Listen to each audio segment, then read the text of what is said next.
Check us out to hear the latest on life in the volunteer state. Yvonnca and her guests discuss everything from life, love, and business with a Tennessee flair. It's a Tennessee thing! Always relatable, always relevant, and always a good time. This is Talking Tennessee, and now your host, Yvonnca. This episode is brought to you by Turning Knox Rental, your go-to for event rental services. We have selfie machines, 360 photo machines, and food servicing machines that you can rent out to give your parties the best experience possible. Get the TKR experience with Turning Knox Rental. You can find us at www.turningknoxrental.com. Welcome back to Talking Tennessee with Yvonnca. I am your host, and I'm here with a dear friend that I'm going to share this week. His name is Joe Mazer, and he is at the University of Tennessee. He's the Dean of Communications and Information. Welcome to Talking Tennessee. Thank you, Yvonnca. Great to be here. You're welcome. You're welcome. Well, let me go ahead and tell you how we connected. We're both in Leadership Knoxville this year, and you know, when you get on a path of trying to give back to your community, sometimes you have to get in some spaces that it probably wasn't overwhelming to him, but it was overwhelming to me. When I walked in Leadership Knoxville and I saw all of my class, I was like, what have I done? And I have to say, you have really made this last, 10 months so amazing. You would think that we've known each other our whole life because we cut up the same way. So I just want to tell you, you really made me feel at home when it felt overwhelming that first day. Ditto. That's a big class. It is. And really, really impressive people in there. Very. Very and I think that's the biggest thing is Leadership Knoxville puts some of the best people in a room and just wants us to grow so we can build up our community. But it can feel overwhelming the first day. And I just remember you walking up to me and introducing yourself, and it just like we clicked. Yeah. So we have a good time. Yes, a totally good time. So we meet up once a month and we have a whole day to spend time together. But this amazing man, he has done so much in his career, and we're going to get into it. But let me first start. You were at Clemson. I was. You were at Clemson. 11 years. 11 years at Clemson, and you decided to come to University of Tennessee. Now, we're going to go back just a little bit because I want to give a shout out to his family, his wife. Yes. What is your wife's name? Chrissy. And so you bouncing her around, was she okay with it? Well, sure. So Chrissy's actually a faculty member here at the University of Tennessee as well. She was at Clemson. So this turned out to be a really great fit for both of us. I have noticed a lot of staff have both of them work for the University of Tennessee. And I just think that's great because you're on the same path. And I think you can help build each other up into your careers and into the field that you're in. Do you agree with that? I agree. And we're also on the same work calendar too. And we have 2 young kids, so that it makes juggling things. How old are your kids? Our daughter Claire is 11 and our son Owen is 9. Okay, 11 and 9. Those are ages that they are finding their way into independence on certain things. They want to be independent. They don't want mom and dad to do everything for them. But then there's other times they're like, okay, I'm still a baby and I need you to help me. So how, the big move, let's talk about it. When you were at Clemson, what made you even think about a job change? Yeah, about being a dean. Yes. Why here? My gosh. Why here, yes. So I was at Clemson for 11 years, and over the course of the time there, the department where I was a faculty member, the Department of Communication went through a lot of growth. Okay. We grew quite a bit. Number of faculty, number of staff, number of students, new academic programs, new partnerships with the community and with the university. So in 2011 at Clemson, we opened a social media listening center. It was a social media lab, a research lab. Okay. One of the first of its kind in higher education, probably the first, and I think probably maybe the 5th in the world. The first 4 were in Fortune 100, Fortune 500 companies. But where does Tennessee come in? A couple years after that, there was a group of staff from the University of Tennessee from this college that came to Clemson, 2014. Okay. And they wanted to open a similar lab here. And they came down to check out our space and everything. So they came, showed them around, they left. about a week later, I got an email from a woman named Courtney Childers. Courtney's a faculty member in the Tomber School of Advertising and Public Relations and an associate dean in the college. And she said, hey, I know you're leading this new lab at Clemson. It's very new.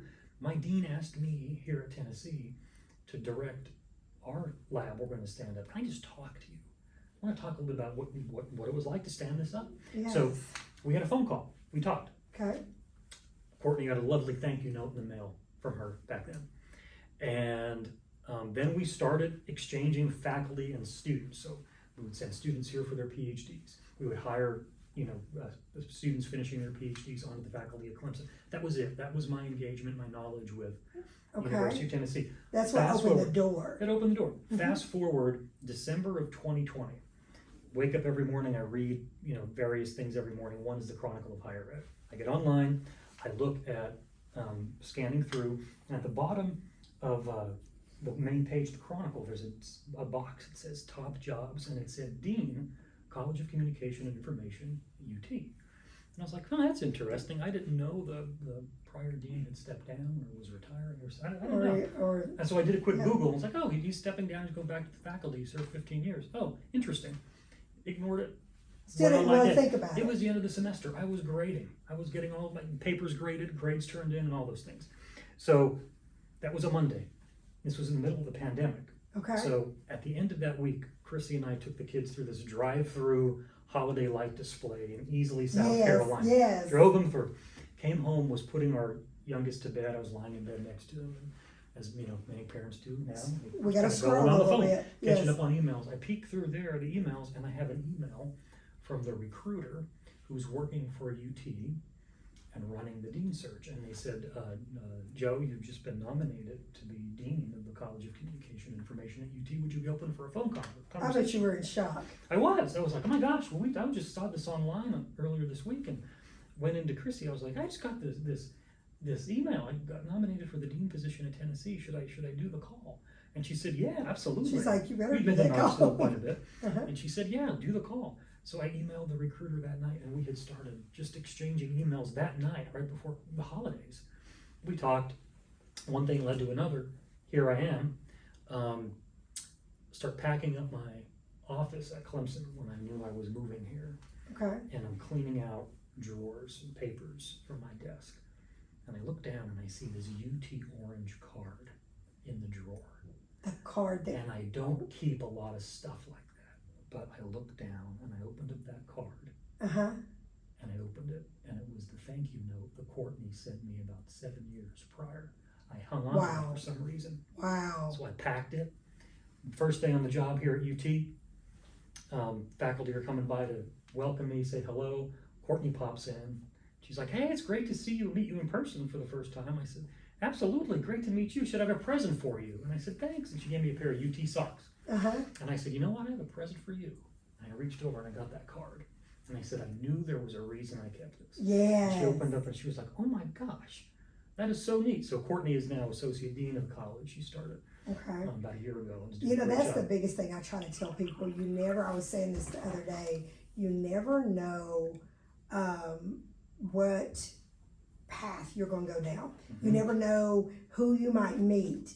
At the time, there may be nothing on the horizon, but you never know how someone can open a door for you that you didn't even know you wanted the door open because you wasn't even looking for that. Right. You know, that type of thing. But the communications between you two open that door. And so I always try to tell people is you have to broaden your thoughts because sometimes you never know what God may want for you. And if you shut your mind off to things, then you can really miss a blessing that really was for you, but because you wasn't looking for it at that time, you can shut that door. And so we're happy to treat the University of Tennessee. It's great to be here. This is the everything school. And I need to thank you for not making the different colored orange joke. Yeah. Clemson and Tennessee, because everybody that I meet has always made that joke for the first 4 years. No. It's good, but no. No, but we have the best orange though. But anyway. But so when you got here, tell me what it was like to be a dean. Okay, here I'm a dean at University of Tennessee.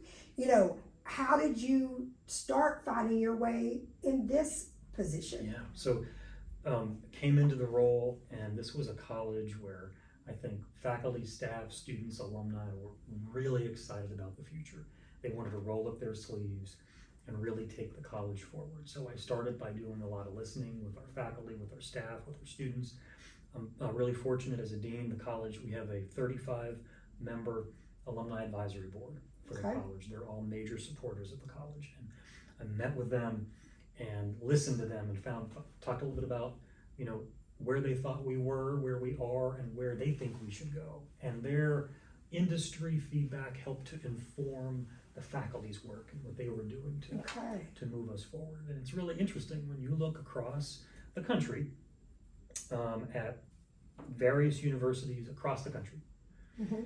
There are very few universities that bring all areas of communication and information sciences under one standalone college at a university. I didn't know that. Yeah, we're unique in that sense. In that Tennessee, we are the flagship institution of the state. We're the land-grant institution of the state, so we exist to serve communities in the state. And we are a Research One university in the state. So flagship, land-grant, Research One, right? 3 in 1. Yes. And when you look across the country, in some states, where, say for example, North Carolina. In North Carolina, great university. The study of journalism is in a different academic program, a different school, a different college than, say, communication studies. If you look at the University of Georgia, you have the Grady College of Journalism and Mass Communication, and then you have the Department of Communication Studies that's in the College of Arts and Sciences, clear on another area of campus, right? What's cool about Tennessee is we are the flagship institution of the state, land-grant, Research One. We bring all areas of communication information in one standalone college. So the faculty are able to work together across those disciplines. Yes. Right. And truly everybody is collaborate together and truly collaborate. There's only 2 universities where you have the flagship institution, the land-grant, and the Research One that bring it all under one roof, and that's Tennessee and Kentucky. Right? You look in some states, the flagship institution of the state is not the land-grant institution of the state. Right? So in the state of North Carolina, you have NC State, they're the land-grant institution, but the University of North Carolina is viewed as a flagship. Right? That's what makes it different. Yeah. Makes it different, and it's, you can look at those similar arrangements across the country. Tennessee is unique with a land grant and with a flagship. So on a day-to-day, tell my viewers, on a day-to-day, what does your department, what do y'all focus on that is just like, and it can change day by day, but if people want to know, what does the communication and information, what do they do on a daily basis to help higher education, help students, thrive and strive to be the best at whatever they're doing?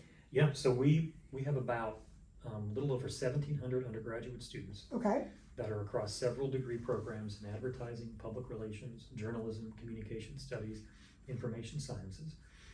We have several master's programs in communication and information, in strategic and digital communication, in information sciences. We have a doctoral program, so people that are studying for their PhDs to develop advanced research capabilities to work in industry or to work in higher education as faculty or staff. And it's so many people right now wanting PhDs. Yes. It's amazing. It is. And we also, at UT, this college teaches the introductory oral communication course that's part of VolCore, so general education. So almost every UT student will take that introductory public speaking course as part of their general education program in their first or second year.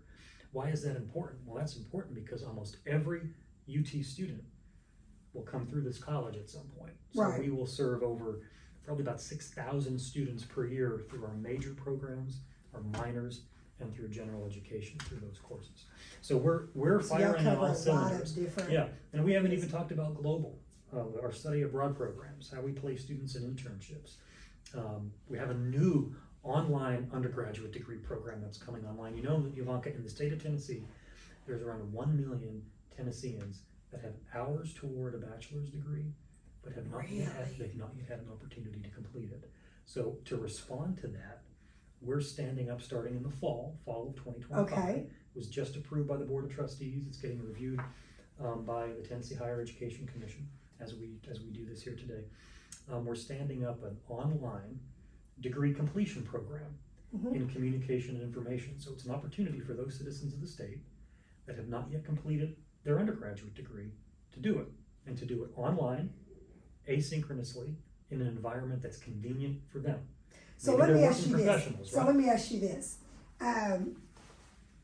When I was researching and reading up about you, you're first generation. I am, yes. He is first generation of a college graduate. Yes. That right there in itself is so big to so many families. There are so many families still to this day that has never had a college graduate. So let's go back just a little bit and share that part of why you wanted to become a college graduate and why did you go in this direction into helping other students become a college graduate? So I'm from a very, very small rural town in Pennsylvania. Okay. Did I ever tell you my husband is from Pittsburgh? Yes, I think we talked about that. And he's from Monroeville. So Yes, keep going, yes, keep going. From central Shout out to my Pennsylvania. husband. From central Pennsylvania, Okay. middle part of the state, about an hour north of Harrisburg. Very rural community. Okay. Decades ago, it's part of the anthracite coal region, so a coal mining community. The town now has been known for having really good high school football.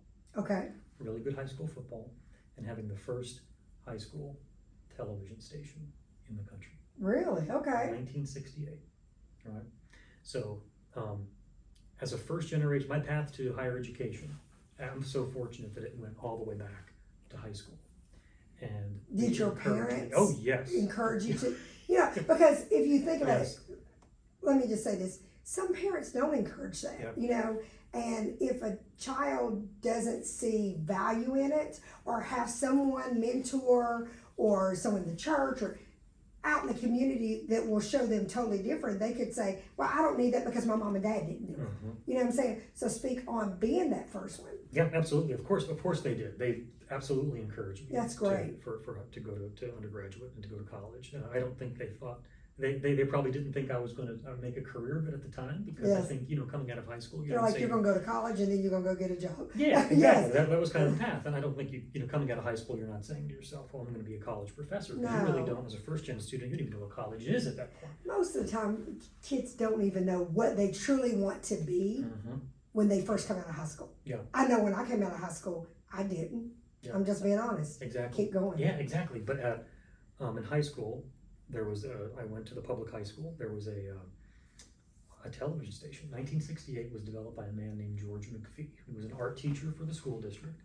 Back in the day, he received offers from Walt Disney himself to draw for the Disney Company, but he was happy he built this television station back in 1968, and I met him when I was a freshman. And we're talking 30 minutes of live news every morning, all the sporting events, community events on live or tape delay back in the day. At a high school. This was not just to the high school. This was a 100-mile radius around the town as well. So this And I was come not from an a AV small club. town, and I know we didn't have that. Yeah, this was not an AV club. This No. was a fully functioning television station. And I met him my freshman year, very close to him. Awesome teacher, awesome mentor. Taught you a lot. Taught me a lot. Midway through my junior year, he became ill very suddenly, and he died. Oh, wow. And I was devastated. I was about to say it probably was affected you. And the school district didn't have much of a succession plan at that time, because you don't have a succession plan to run a television station like that. It's run by high school kids. So the principal called me and one of my friends who worked there with me, his name was Joe as well, called us into the office, and he's like, you guys got to keep this going. Keep this running. And you're probably like, and we said, I don't know sure. how to run television stations. We were like, well, we were there. What happened? We were there from 6 a.m. until midnight almost every night. Really? Keeping it going. And whenever we were on deadline, we'd go to the principal and we'd say, Mr. Beyerschmidt, he has since passed, God rest his soul. We'd say, Mr. Beyerschmidt, we're on deadline for this. We really need it. And he would say, boys, don't worry about it. And he'd go on the loudspeaker in the middle of the school day and he would say, Joe Mazer, Joe, go into the principal's office, please. Boys, don't worry, you're out of class for the rest of the day. Go do what you have to do. Really? Yes, and we did that. Because he truly believed Yes. that what you were doing was greater. We did that.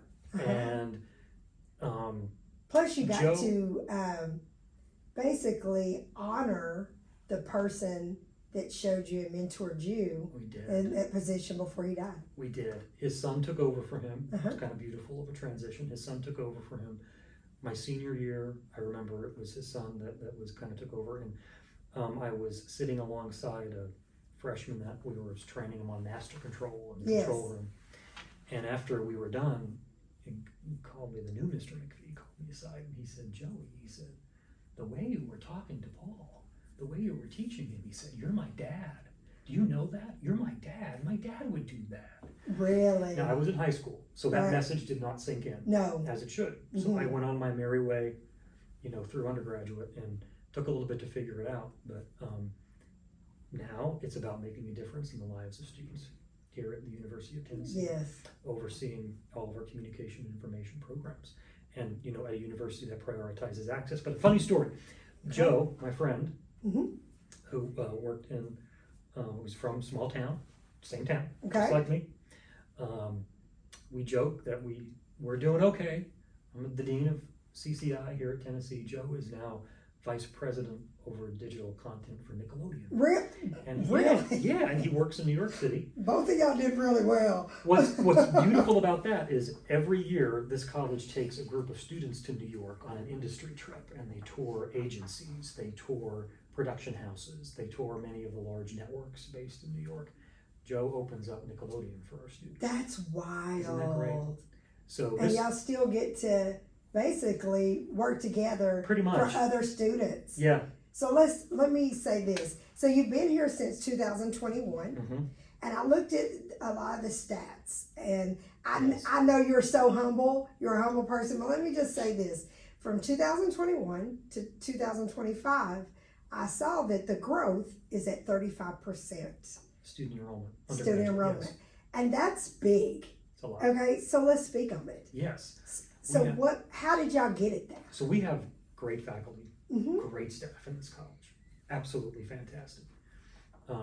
Team environment, everybody wants to move the college forward. And I think the university overall has seen quite a bit of interest. Yes. The number of applications to UT has risen quite a bit over the years. Especially in the last 5 years, I would say. Especially so. And Dondi Plowman, our chancellor, is She's amazing. fantastic. Amazing. Awesome. Very relatable and very she makes students feel like that. I watch her at different events, and she's always into whoever's speaking with her. Mhm. She's always connects. That's the word I was looking for. She always connects with the students, and I think that right there, because a lot of times kids go through life depending on what kind of parents, upbringing they had. Somebody may not have connected with them, and I think that's what I see about University of Tennessee. Oh, y'all try to connect with that student and bring them along. Yeah. So keep going. So I think about this college, and sometimes I think about UT as this is a small college or a small university Mhm. with lots and lots of other students, Yes. right? A student might And be a say big that, family. right? And a big family, and I think that's awesome. So, we've in terms of growing the enrollment, we have overhauled, I think, some of the way we recruit our first year students.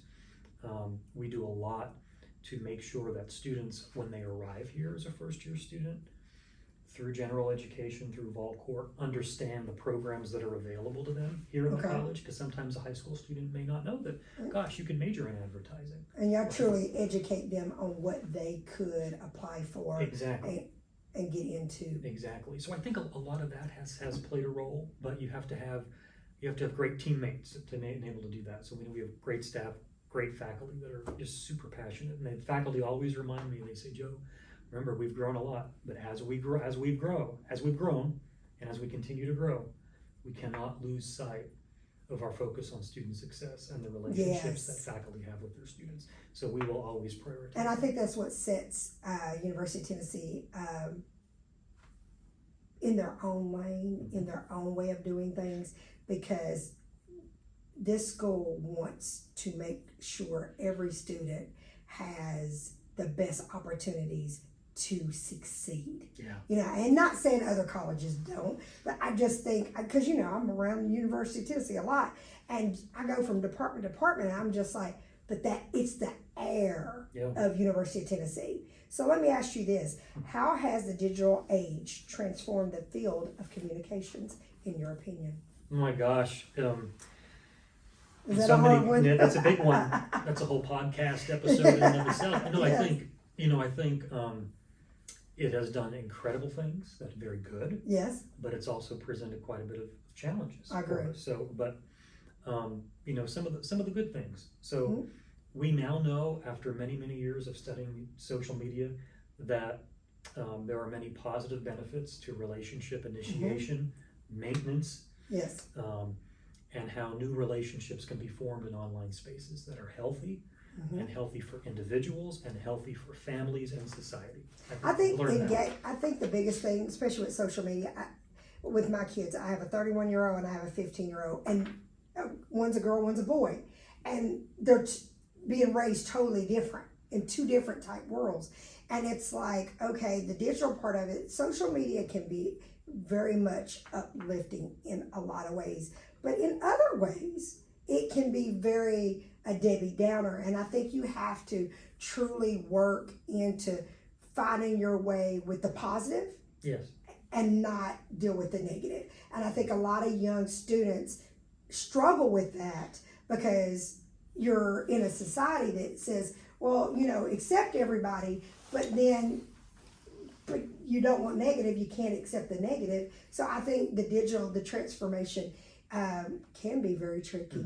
You know, so how do y'all deal with, you know, the back and forth of social media in the digital world? Yeah, so I think some of the negative sides to social, please speak on it, you know, very much connect to misinformation, disinformation, and how we interpret truth online. Yes. Right. Now, we could identify that as a problem and try to deal with it, or, as Chancellor Plowman here says, leadership is the willingness to act. You can act to try to address the problem. So in this college, one of the things we did, we got our faculty together, and across all of our academic programs, we said, well, what really pulls us together, whether you're in advertising or journalism or information science, what pulls us together? And one of the things that we settled on was the notion of information integrity. Right? Information integrity. Information integrity. That's a good one. Right? So the truth, the accuracy of information, and how that has both positive and negative influences in society and it can truly affect you. So we stood up the college's first research institute, the Information Integrity Institute. It's called iCubed. iCubed. Yes. Catherine Luther, a faculty member in our journalism school, is the leader of that institute. We have faculty fellows from all 4 schools that are doing research around that topic. And the best part, as a land-grant institution, like I said earlier, we serve our communities. They're not just doing, you know, research tucked away in a lab or publishing in academic journals that few people will read. They're taking their research findings out into the community. So they go into the Knox County library system. Okay. And they host forums with members of the community about information integrity, about media literacy, misinformation, disinformation, helping members of the community understand their work, right? Understand the work they're doing, how it's important, why it matters, how they're helping to address a challenge that we have through technology. So what do you see the biggest challenge in opportunities facing higher education today? So I think there is a waning public confidence in higher education. Waning public confidence, public trust in higher education. If you look at some national data, you would see that individuals who have taken out large amounts of debt to pursue a college degree, some have not finished that degree. Remember what I said about 1 million Tennesseans' hours toward a degree never finished. They've taken out debt to a degree, I didn't know that. never finished, so they have lots of questions about the value of higher education. again, what are you doing to help the problem, right? We stood up our online undergraduate degree program to help those individuals complete their degrees, right? Okay. I think being at a land-grant institution where we exist to serve communities of the state through our research, our teaching, our extension, and our outreach, that type of exercise, that type of mission, I think, is in some ways an antidote of sorts to that waning public trust. Because we're trying to, at the University of Tennessee, and in this college in particular, we're focused on doing work that matters to the community and matters to the people of the state. Say it one more time. We're doing work that matters to the community and matters to the people of the state. What I keep hearing you say, you want to better your community. Exactly. And it's like, no matter what, it takes you back to your beginnings. You started in a small community. It took you back to, okay, the person at the paper that taught, I'm at the station, I'm at television station, not paper, sorry. That it took you back to that is, what am I doing for my community? It's true. Yeah. And you're sitting here in a very prestigious position that you can make or break a student. But you was that student because you never had someone to show you why a college degree was so important, but you turned that you didn't have into a positive by getting a college education. And you can sit and speak on, like, if a student says, well, my mom didn't graduate, my dad didn't graduate, you know, my family feels like that I shouldn't go to college. You can say, you know what, I know what that feels like, you know, and that's not against the parents or the last generations. That's just not what they did. But you're the one that can say, you know what, I'm first generation, you know, and show them that your path, other people's path may not be theirs, but your path can be different and can go in higher education and have a more successful impact in the community. Do you agree with that? I agree with that 100%. I think that's a really good analysis. Thank you. Very good. Thank you. And so my thing is that communication is key in everything that we do. We have to be able to communicate, because if you stay closed mouth and never speak up, how can you change anything? So this is a viewer question, okay? They said to ask you, you're in communications. How do you give a voice?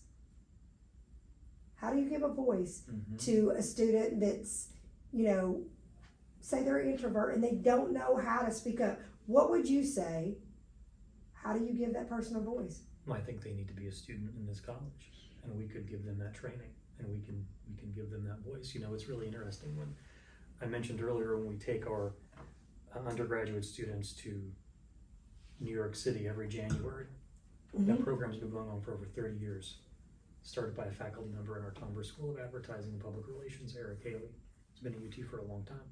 And when he started here, he said, you know, I noticed at that time that there were many students that, you know, their vision or their long-term plan was to get a job, settle down in their community here in the state, which is fantastic and wonderful. But we wanted to also expose them to opportunities in the industry across the country. Right. For them to find their way, so no matter if it's in their state or a different state. Exactly. And they designed this program, and he took students, and they've been doing it for 30 years. Some of the students, it's their first time on an airplane. Yes. And they go to New York City. And people take that so for granted. I think that's a part of the privilege of your parents taking you on a plane. Everybody didn't get that. I know I didn't as a child. Yeah. You know, I've exposed it to my children, but I never went on a plane when I was a kid. Right. I didn't. We went on trips, but we went in the car. We didn't fly. You know, that type thing. And that is something that is a great thing, but you don't need to take it for granted and make a student that has never been exposed to that, make them feel less than because they haven't. That's right. Yes. All right, so we take them there every January, and they They, I'm you sure they're have so 60, excited. 75 students going around the city in groups and such, and it's awesome. They all come together for an alumni reception Okay. on one of the nights. So all of our alumni in the college that are living and working around New York come and they meet our students. And every time when I speak at that alumni reception, I ask the alumni, how many of you are living and working in New York City today solely because of your time on this trip when you were a student in the college? That's a good question. You get about 15, 20, 25 hands go up around the room. Real quick. Really impactful. Mm-hmm. And it's a really quick check on the impact of that particular program and what it does to change students' lives, right? Right. And they come back more confident of who they are, More driven. where they want to be, more Mhm. driven. And it's experiences like that contribute to this college's goal of building the #1 communication and information student experience in the country. And it's connections like that we have with our alumni and So- industry partners. So here's another viewer question. What advice do you have for a student interested in the career like PR, media, or broadcasting?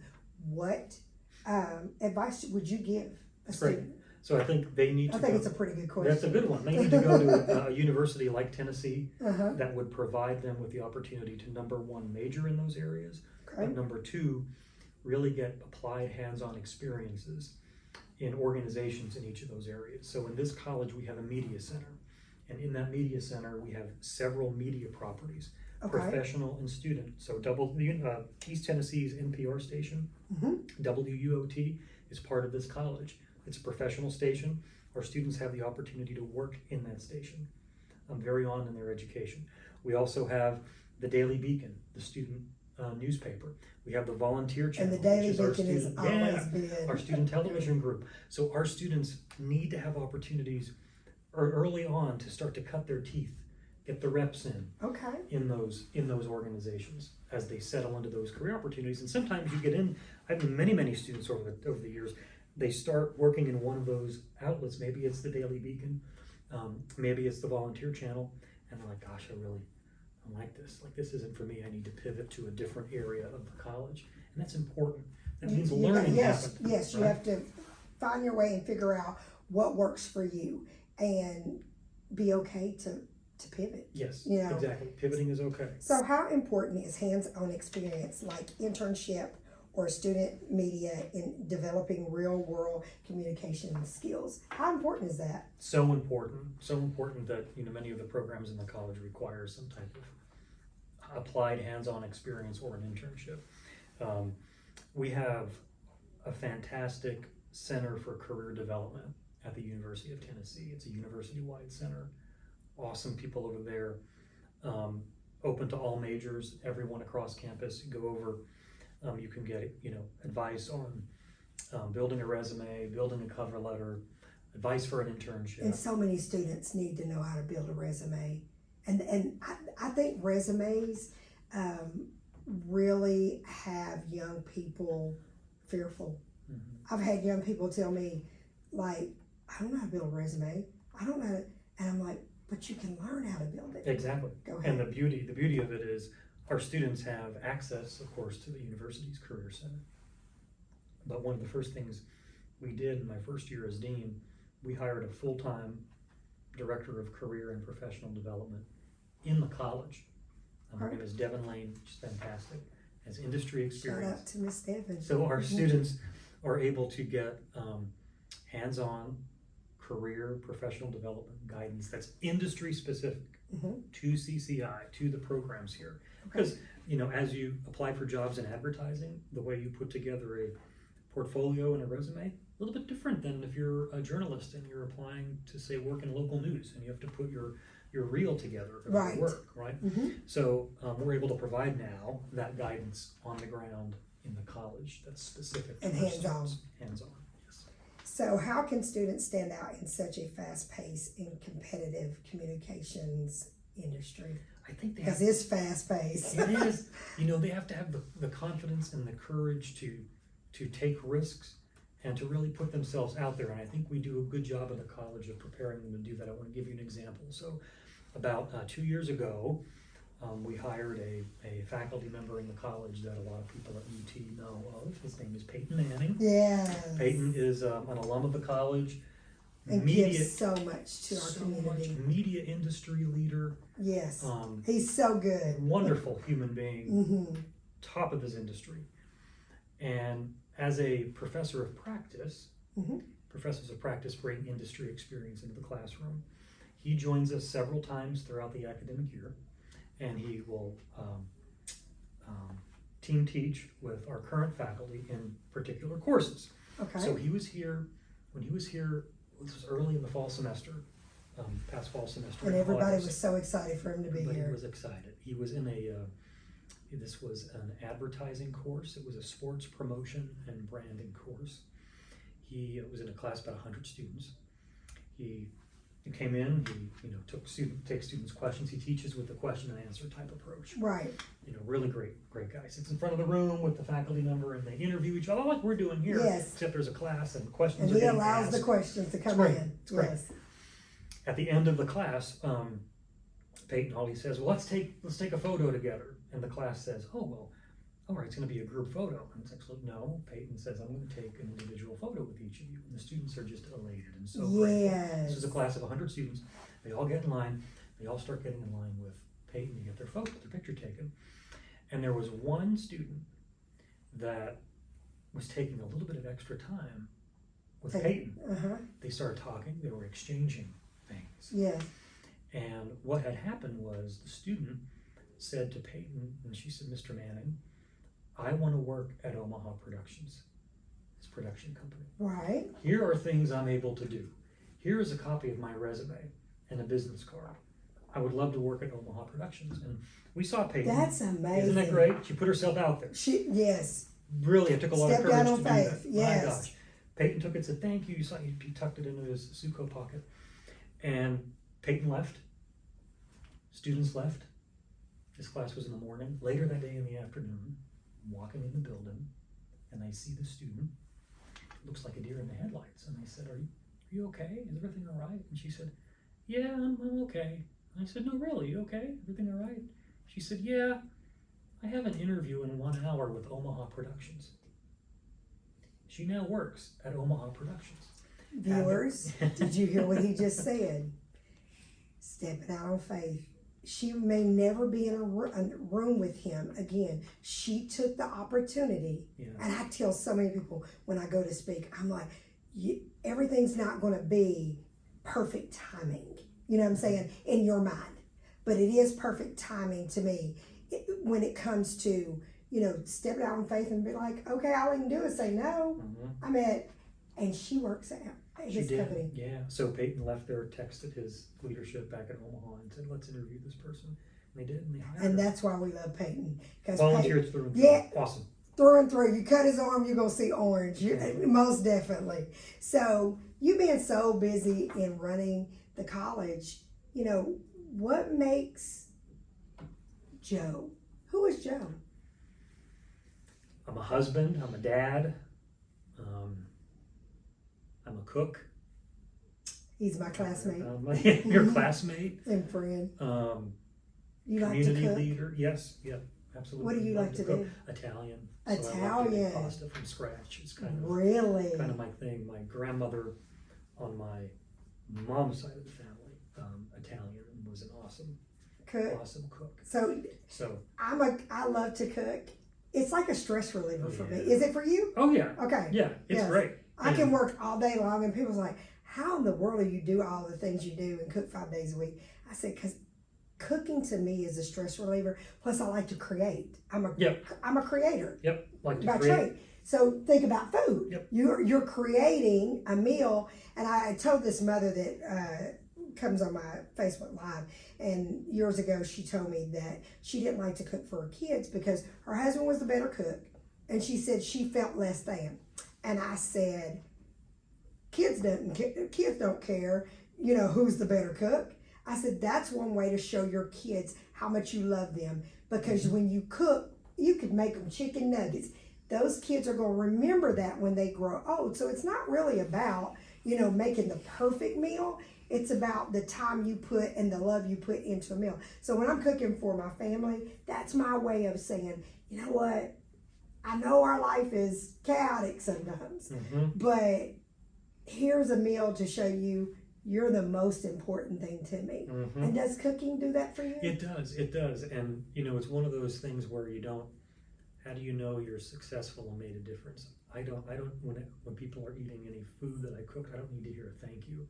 All I want to hear is, And look, no speaking. Right? Yes. You know, the silverware clanking on the plate. Exactly. Yeah. So it's a stress relief, and it's just fun. I like to do it. It's a hobby. So here's a viewer question. Is there a dish that reminds you of home or college? A certain dish you cook? Oh my gosh, that's a great question. Viewers, I didn't tell him this question. Yeah. I had to spring it on you. So this is not an Italian dish, it's a Polish dish. I just made it a couple of weeks ago. My grandparents on my dad's side of the family would make this. Halushki, which is like, it's cabbage, noodles and onions and olive oil and butter and not really much anything else. Wait a minute, It's called halushki. And what's in it? Cabbage, Noodles. onions, butter, and Really? Okay, so my viewers know my husband's from Pittsburgh. Yeah. And so his family makes a meal. It's pasta.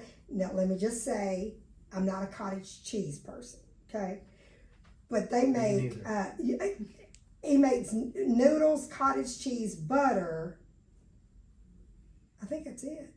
I'm sorry, but that sounds foul. Yeah, it does. And I'm like, is that a Pittsburgh thing? It must be. Because he will sit and eat that. I mean, his mom makes it every time he comes home, because they live in Florida now. And I'm like, this got to be a Pittsburgh thing. When you said the butter and the pasta, it made me think about, is those just a thing that y'all mix together? If I ever come over to your house, please have them not serve me that, please. He's like, no, I haven't. They call it cottage cheese and noodles, and I'm just like, ugh. Yeah. But yes, so you make that meal. So one more question. If you host a dinner for the students, what would be the meal? Well, we do it. I mean, when I started here my first semester, we knew very quickly that we needed to make sure that I was out in front of students to build strong relationships with students. And connection. And connection with them. And we keep it very simple here in the college. Students like it pretty simple when it comes to food. Every fall, every spring, we do an event. He's being modest because let me just tell you, University of Tennessee feeds these kids all kinds of things. In the front of the building, on our front lawn, we have an event called Dogs with the Dean every fall and into the spring, and we just have hot dogs, chips, and drinks. And who doesn't like a hot dog? Right, and we have 800-900 students that will show up. Really? And we invite all the staff in our neighborhood buildings to come. Dogs with the Dean. Dogs with the Dean. And that's a great way, like, have a hot dog, connect with the Dean, ask questions, and just bond. Right. I mean, a lot of bonding happens over food. When we were at Clemson, we were faculty in a residence. We lived on campus for 2 years in a residence hall. We baked 1,000 chocolate chip cookies for move-in weekend, and that's how we went around the building and welcomed all the new students and their families to campus. It was a cookie. We baked 1,000 about cookies. 1,000 chocolate chip cookies, and it was everybody's sweating, they're hungry, they're trying to move in. That's not a fun experience. But we're like, hey, I'm Joe, and this is my wife Chrissy. We're faculty in a residence here. We're here to support, your son, your daughter. Here's a homemade cookie. Would you like a cookie? Well, yeah, absolutely. Yes. Right? But that cookie is that introduction. It is. Right? It is, and it's that thing that will open a door. It will. Yes. Open a door for a conversation. So as I end this podcast, first let me say again. Thank you for allowing me to come into the college and, show people why we love University of Tennessee and what all you can achieve and build to be successful. That's my thing. And then the second thing is, what's next for the college? For the college. So we That's are nice. continuing to grow.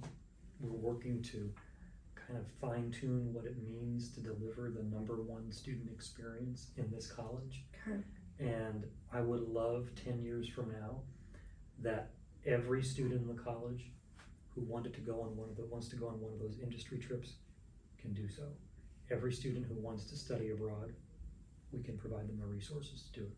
Every student who wants to do an internship in their dream city, they can do it because we can provide them with the resources to be able to do it. That's where I hope we are in 10 years. And it's about access, it's about lifting up our communities, making a difference in the lives of students, and that's where I So hope we are. making a difference. Mhm. One last question, and I just thought of this question. Name something in the past 10 months at Leadership Knoxville. You walked in there, the Dean of Communications and Information. Name something that you've learned that you've brought back to apply. Is there something that you could say, yeah, it's something different? Is there anything? Well, I think it's every day. I think the power of community is in that room, and the power of leadership is in that room, and the importance of community leaders are in that room. So every day I'm able to take that concept back to our faculty, to our staff, and help our whole college understand that the work that we do in here is transformational for the communities and the state. We just have to make sure that we're actively partnering with our community. And that's I why agree. the example I gave earlier of the Information Integrity Institute taking our work out of the library system. Right. Yes, Leadership Knoxville provides that constant reminder yes. of the importance of community and the importance of community leadership. Thank you again. You bet. Tune in this Friday to Talkin' Tennessee. Bye, guys. Thanks for listening to Talkin' Tennessee with Yvonnca. Watch out for our weekly episodes from the First Family of Real Estate and check us out on the web, www.yvoncasalesrealestate.com. See our videos on Yvonca's YouTube channel or find us on Facebook under Yvonnca Landes and Twitter @Yvonnca Landes. And don't forget to tell a friend about us. Until next time, Yvonnca signing off.